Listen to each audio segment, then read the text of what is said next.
Hola, buenos días, buenas tardes, buenas noches, no importa de dónde nos estás mirando, aquí estamos en un programa más de nuestras reflexiones cristianas y hoy estamos aquí desde la iglesia Casa de Oración con nuestro pastor Fade, y hoy tenemos un tema, yo creo que, pastor, es un tema muy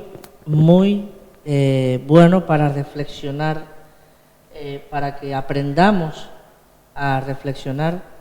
Y creo que es muy importante para nuestras vidas. Y la primera pregunta, pastor, es ¿cómo podemos aprender a escuchar la voz de Dios? Gracias, Manuel, primeramente por la invitación. Y bueno, podríamos hablar muchas cosas que el Señor enseñó mientras estuvo en la tierra sobre cómo aprender a conocer la voz de Dios. De hecho, Él dijo algo muy importante: mis ovejas oyen mi voz y me siguen, perdón.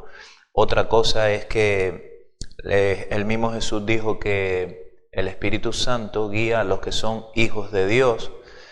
Y podríamos ver muchos textos que nos enseñan, ¿no?, a conocer la voz de Dios y a entender de cuál es o no la voz del Señor. Pero yo creo que una de las cosas que deberíamos de poner como base fueron las últimas palabras que Jesús dijo, que están en Mateo antes de ascender al cielo. Están en Mateo 28, el versículo del 16 al 20 dice: pero los 11 discípulos se fueron a Galilea, al monte donde Jesús les había ordenado. Y cuando le vieron, le adoraron, pero algunos dudaban. Y Jesús se acercó y les habló diciendo: toda potestad me es dada en el cielo y en la tierra. Por tanto, id y haced discípulos a todas las naciones, bautizándolos en el nombre del Padre, del Hijo y del Espíritu Santo, enseñándoles que guarden todas las cosas que os he mandado, y aquí yo estoy con vosotros todos los días hasta el fin del mundo. Amén. ¿Qué tiene que ver esto con la voz de Dios? Todo, y ahora lo voy a explicar. Ahora, estos versículos se utilizan normalmente para tomar el mandato de la Gran Comisión, que lógicamente ahí está. Pero Jesús habla mucho más que solamente enviarlos a predicar el Evangelio. Él los envía a predicar el Evangelio, pero con instrucciones específicas. ¿Qué es lo que ellos tienen que enseñar? Y ahí es donde entra la voz de Dios. Ahora, quiero poner también para que quede claro, creo en la vigencia de los dones del Espíritu Santo en todos los ministerios. De hecho, la Biblia habla de cuándo es que caducan los ministerios, hasta que todos lleguemos a la unidad de la fe, o sea, hasta el fin de todas las cosas aquí en este mundo.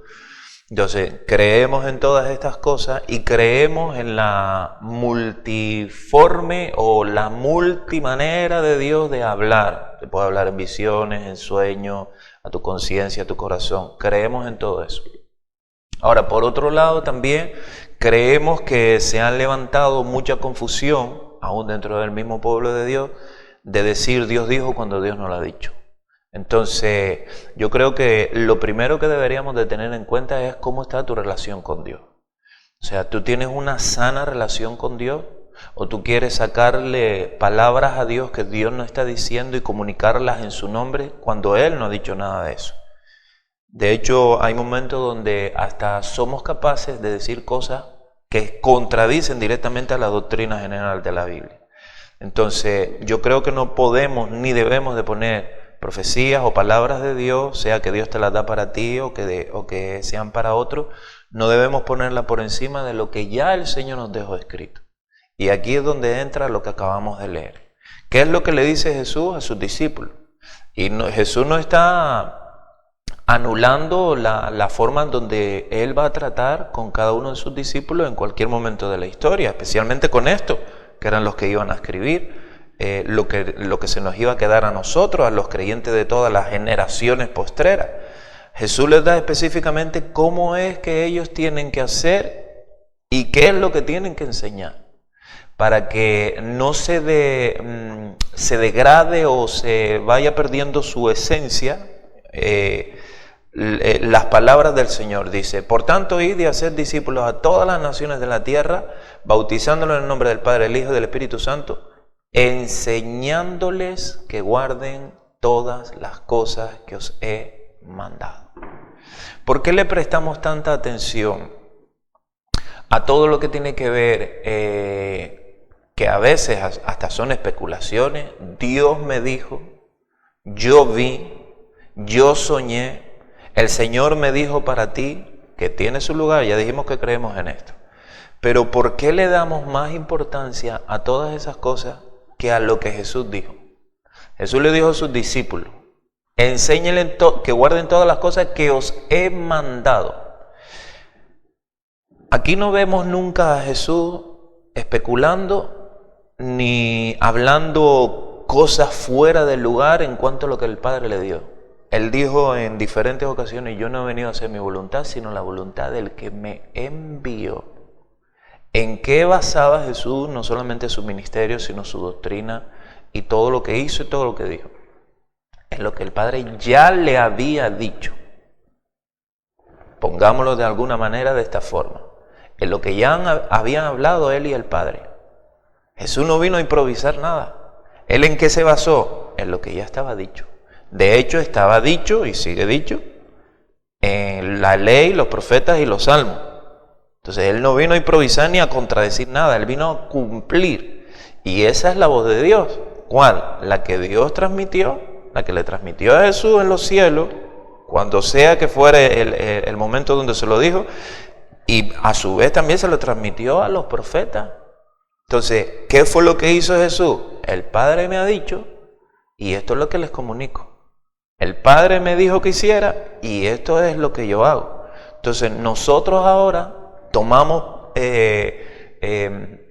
sensaciones, sentimientos, visiones, y somos capaces de pasar por encima de lo que Jesús le dijo a los discípulos, para que todas las generaciones entren en esta dinámica, enseñándoles que guarden todas las cosas que os he mandado, no fuera de las que Él mandó.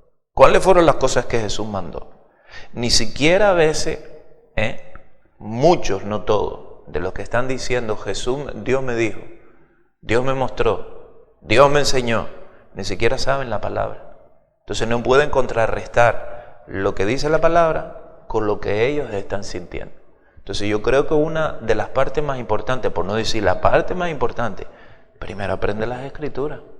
¿Quieres saber cuál es la voz de Dios? ¿Quieres saber cuál es la palabra de Dios? Aquí está escrito. Y entonces vas a poder discernir bien si lo que tú estás oyendo o viendo viene o no viene de Dios. Porque el punto número 1 es guardar todas las cosas que Jesús mandó. ¿Cómo sabes las cosas que Jesús mandó? Porque ahí está su voz. Entonces, cuando Jesús dice, mis ovejas conocen mi voz y me siguen, ¿en qué sentido lo está diciendo Jesús? En que estamos escuchando cosas en el mundo espiritual que tiene su lugar, vuelvo y repito. Pero a eso se refiere Jesús nada más.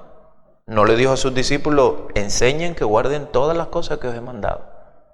Entonces, no se refiere Jesús también y sobre todo a la palabra escrita, a la que el mismo apóstol Pedro dice que debemos de estar atentos a la profecía más segura, que es la escrita. Debemos estar atentos a esa, que esa es la que nos alumbra. Pero en cambio el apóstol Pablo enseña en cuanto a la profecía dentro de iglesias verdaderas. Dice que 2, a lo más 3, profeticen y toda la iglesia juzgue. ¿Por qué la iglesia tiene que juzgar las profecías de hermanos verdaderos o de profetas verdaderos? Porque se pueden equivocar. En cambio, las Escrituras nunca nos dicen que las juzguemos.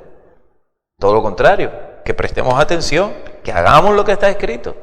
Entonces, hay margen de equivocación en lo que sentimos y en lo que vemos. No hay margen de equivocación en lo que ya está escrito. Porque Jesús dijo, enséñales que guarden todo lo que os he mandado. Entonces yo creo que deberíamos de prestarle más atención para luego poder desarrollar mejor si Dios me dijo o no me dijo. Yo creo que está en el primer punto, está bien claro lo que Jesús nos mandó. Y es lo que está escrito en su palabra. La segunda pregunta que me viene a la mente es, ¿cuáles fueron las herramientas que Jesús, estando en la tierra, nos dejó para aprender o para saber cuándo es la voz del Padre? Súper importante. Y entramos casi en lo mismo, pero con un añadido. O más bien, dentro de lo mismo vamos a ver ingredientes. Y yo creo que uno de los llamados más importantes que Dios nos ha hecho, por no decir el más importante, porque ¿a qué vino Jesús sino a morir por nuestros pecados para restaurar nuestra relación con Dios? Y nuestra relación con Dios se desarrolla de varias maneras, pero yo creo que dos de los ingredientes más importantes, o herramientas, una es la oración. Si tú no tienes relación con Dios, ¿qué estás hablando que Dios te dijo? ¿Qué estás diciéndole a los demás que Dios te dijo para ellos y no te dice a ti que pongas tu vida en orden? O que tengas una sana relación con Él, que te acerques a Él. No dijo Dios en los diferentes profetas en el Antiguo Pacto, profetas que se cogen en la actualidad para tomarlos como referencia, y algunos hasta dicen que yo como el profeta Jonás, o yo como... Digo, no lo cogió yo como referencia para denunciar al pueblo que decía, Dios dice, cuando Dios no estaba diciendo, y ellos no tenían relación con Dios, y hacían las liturgias y los programas religiosos y demás, pero no tenían relación con Dios. No exhortó y aún amonestó a Jesucristo a los mismos escribas, a los fariseos. No los exhortó, inclusive a los sacerdotes, diciéndole, miren todo lo que ustedes hacen, pero realmente ustedes son sepulcros blanqueados, por dentro están llenos de podredumbre. O sea, por fuera parece que son religiosos, pero por dentro, o sea, la relación con Dios, en resumen, es una de las partes más importantes para desarrollar cualquier cosa, es base. Porque el hecho de que Jesús muera por nuestros pecados es para restaurar nuestra relación con Dios. Y si nosotros no acudimos al primer llamado, que es a encontrarnos con el Señor y a crecer en esa relación, lo que no solamente que estamos en paz con el Señor, porque nos lavó de nuestros pecados, Dios quiere una cita con nosotros continua. O no nos dice la Biblia, orar sin cesar. No nos dice la Biblia en cuanto a enseñanza, en cuanto a la importancia de orar sin desmayar en la oración. Pero esto lo tomamos a veces ¿para qué? Para pedirle a Dios, que tiene su lugar. Pero vamos a basar nuestra oración en pedirle siempre a Dios qué hay de la adoración que le debemos. La adoración no mecánica, la que es en espíritu y en verdad, que es la única que Dios va a recibir. ¿Qué hay de prestarle atención al Señor en silencio? ¿Qué hay de disfrutar de su presencia y regocijarnos en Él, como dice el apóstol Pablo? Y lo dice y lo enfatiza. Otra vez os digo, regocijaos. ¿En quién? En el Señor. Hay momentos para celebrar las obras de Dios, para recordar lo que el Señor ha hecho, para celebrar lo que el Señor va a hacer, que es nuestra morada en el cielo. Hay momentos para todas esas cosas, pero que de deleitarnos en su misma presencia. Aparte de las obras y de todo lo que Dios ha hecho y puede hacer, deleitarnos en Él, por quién es Él. ¿No hacemos eso lo mismo con nuestros hijos? ¿Qué nos pueden dar nuestros hijos cuando son bebés? La alegría de ser quienes son. Son parte de nosotros. Entonces, ¿por qué al Señor siempre que acudimos a Él es para hacer algo? Porque queremos sacar un beneficio de. Entonces, ya el hecho de tener a Dios es un beneficio. Y la oración es mucho más que pedir. O mucho más también que alabar y que adorar. La oración es muy compleja. Y tenemos que entrar en esa relación que Dios nos ha concedido tener por gracia. Así que la oración, que dice el apóstol Pablo, que nosotros somos transformados de gloria en gloria, y usa también ahí el sentido de nuestra relación con Dios. Si no te acercas a Dios, ¿qué cambios vas a ver en tu vida? Entonces, tiene que haber cambio en tu vida. ¿Cómo va a haber cambio en tu vida? Tiene que haber una disponibilidad y una disposición de querer cambiar. Pero el hecho de que nos vayamos acercando cada vez más a Dios, van a ir cambiando cosas en nuestras vidas. Cada vez vamos a ir pareciéndonos más a Jesús. Y aquí pasamos a la segunda herramienta. No puedes tener una relación con Dios y que el Señor no te dé el impulso con su Espíritu Santo que te lleve a su palabra. Porque es justamente su palabra la que te enseña el carácter de Dios, quién eres tú, lo que puedes obtener, etc. Es la misma palabra de Dios la que te enseña cómo conocer la voz de Dios. Entonces, si tú no tienes relación con Dios, lógicamente se te va a ir el deseo en casos normales, el deseo de escudriñar las Escrituras.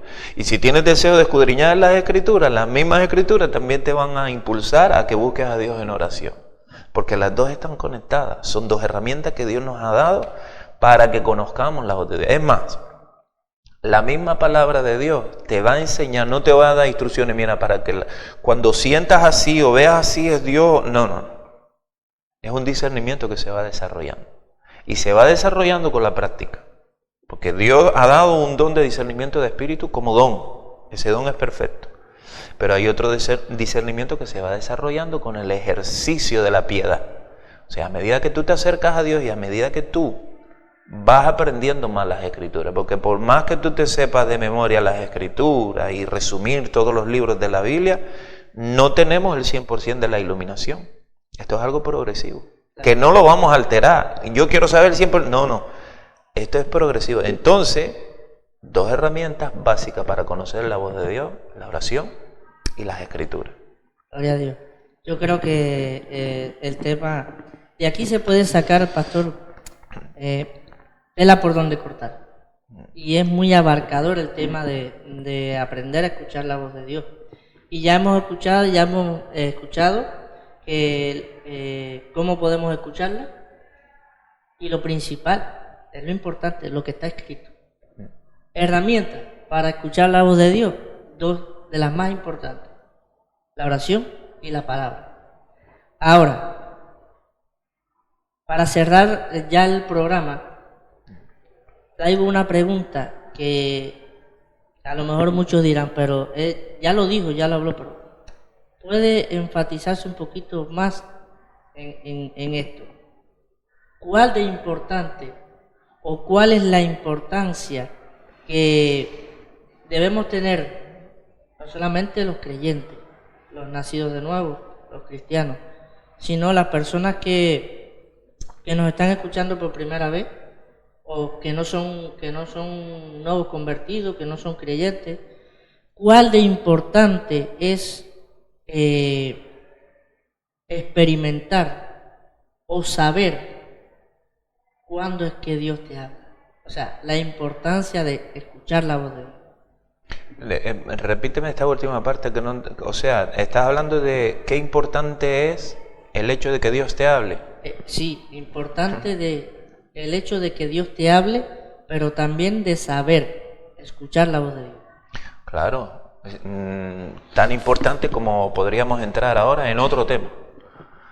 Como que la misma Biblia nos habla de aún maestros que se meterán encubiertamente con herejías destructoras, o sea, usando la Biblia de manera distorsionada. Siempre lo han hecho, en la misma Biblia tenemos muchos casos. A día de hoy tenemos otros tantos casos. En el internet tenemos cientos y miles de casos donde falsos maestros se han introducido en la iglesia con herejías que están destruyendo a la gente. ¿Por qué? ¿Por qué destruyen o cómo destruyen? Sencillamente distorsionando la palabra de Dios. El que lo crea ya va a perdición. No se edifica, pues la palabra está para edificar, no está para destruir. Entonces, ¿cuán importante es? Tan importante como que pones tu alma en juego si realmente aceptas, recibes a Jesucristo conforme a las Escrituras o no. Entonces, si tú escuchas a un falso maestro, él te va a desviar de Cristo, él no te va a acercar a Cristo. Entonces, si Jesucristo no es el medio, aunque él lo ponga como medio, pero con sus énfasis, por ejemplo, Cristo nos salva, decían los judaizantes, pero hay que circuncidarse. O sea, añadiendo a la obra de Jesucristo obras de la carne. A la gracia que ya Jesús hizo. Exacto. Entonces, si añadimos, ya no está en toda su pureza.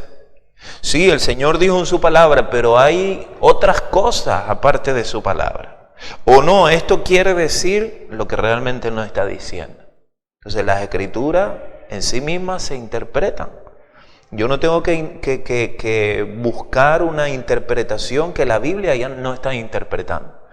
Lo que pasa es, uno de los problemas también, o otro de los problemas, es que yo quiero sacarle a la Biblia la respuesta que yo quiero oír. Y entonces empezamos a buscar lo que la Biblia nos está diciendo, en vez de acudir a las Escrituras para ver qué es lo que me está diciendo, aparte de mis preguntas y aparte de las respuestas X que yo pueda tener.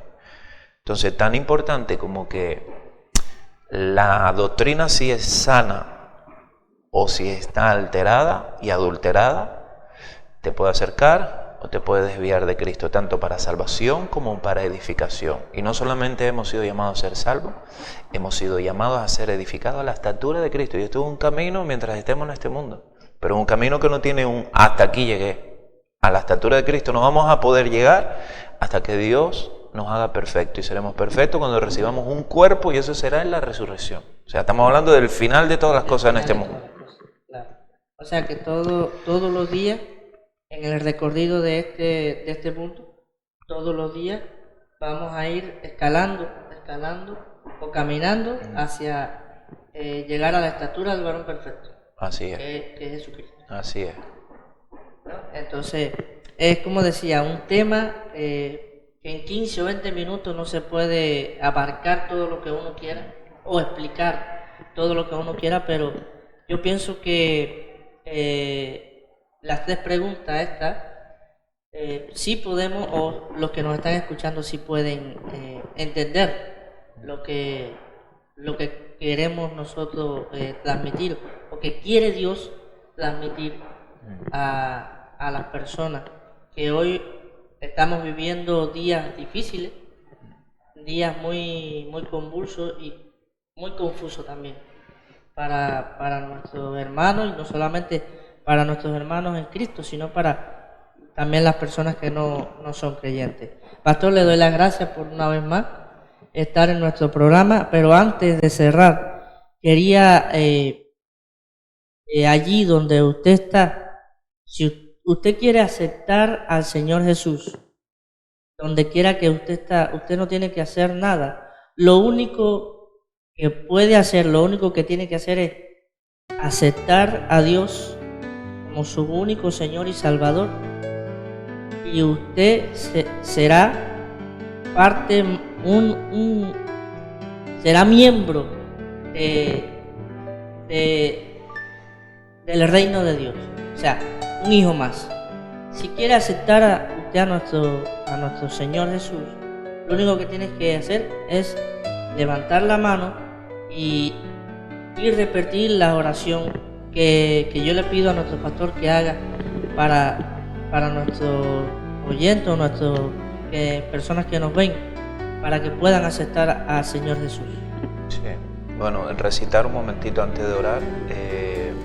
El Evangelio de Juan, capítulo 1, versículo 12 dice: mas a todos los que le recibieron, a los que creen en su nombre, les dio potestad, o sea, el derecho de ser hechos hijos de Dios. No todos son hijos de Dios. Hijos de Dios son los que reciben a Jesús y lo reconocen y creen en su nombre conforme a las Escrituras.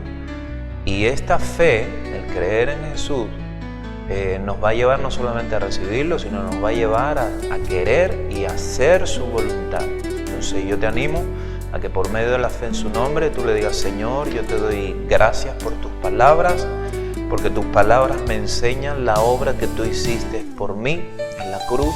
Moriste pagando mis pecados, y si no hubiera sido por lo que tú hiciste, no hubiera habido ninguna posibilidad de que yo sea salvo y de que yo pueda gozar desde ya en una relación con el Padre a través de ti y de tu sacrificio. Te pido perdón por todos mis pecados. Yo te recibo, como dicen las Escrituras, y te pido, Señor, que me ayudes a caminar contigo en mi día a día, complaciéndote, haciendo tu voluntad. Padre, te doy gracias por haber enviado a Jesús y por darme la bendición de, por medio de la fe, tener esta gran salvación, que es una salvación que abarca la eternidad, un sinfín. Gracias en el nombre de Jesús. Amén.